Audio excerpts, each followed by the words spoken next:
বন্ধুরা, আপনারা দেখছেন মনি গার্ডেনের হাইব্রিড থাই ডুমুরের গাছ। দেখুন কি সুন্দর চেরা চেরা পাতা। আমাদের দেশি যে ডুমুর হয় সে পাতা আস্তে আস্তে হয়, বেশ বড়, কিন্তু এই ডুমুরের পাতা এমনি চেরা। দেখুন, আমি ছোট্ট একটি চারা কিনে এনেছিলাম, তাতে ফল ধরেছে। আমি ফলটি রাখার লোভ সামলাতে পারিনি, আপনাদের দেখাবো এবং একটু একটু করেই বড় হওয়া আমি ওর প্রতিনিয়ত উপভোগ করব।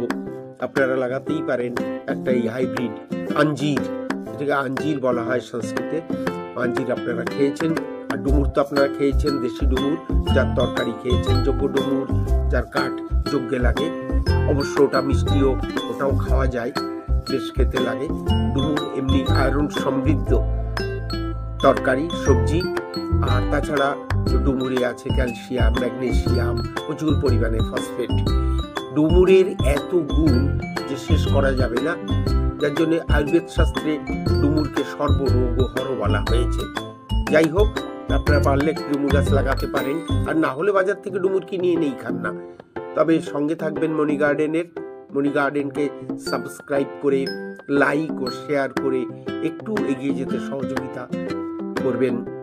আশা করি আপনাদের কাছ থেকে এটুকু পাওয়ার আশা আমি করতেই পারি।